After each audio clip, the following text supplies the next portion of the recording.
وَيُنذِرَ الَّذِينَ قَالُوا اتَّخَذَ اللَّهُ وَلَدًا، اور اس سے پہلے کی ایک بہت بڑی امت نسبت آسمان کے ساتھ اور شرک کر رہی ہے رب العالمین کے ساتھ،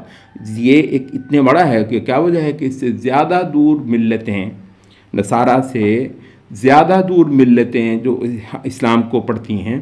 مطلب ان کو بھی بالکل پس منظر میں لے جایا گیا اور نصارہ کو ایک موضوع بنایا گیا ہے۔ الذین قالوا اتخذ اللہ ولدا، جنہوں نے یہ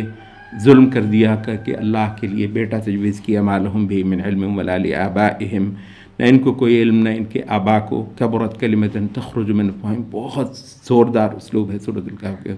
بہت بڑی بات ہے جو ان کے منہوں سے نکل کیسے گئی، یقولون الا کذبا، سراسر جھوٹ بول رہے ہیں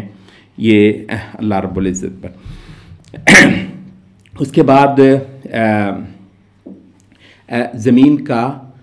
زینت سے اور آرائش سے لبریز ہونا، زینت یعنی عبادت کا اور خدا کی جستجو کا بھی یہی پہلو تھا اس جہان میں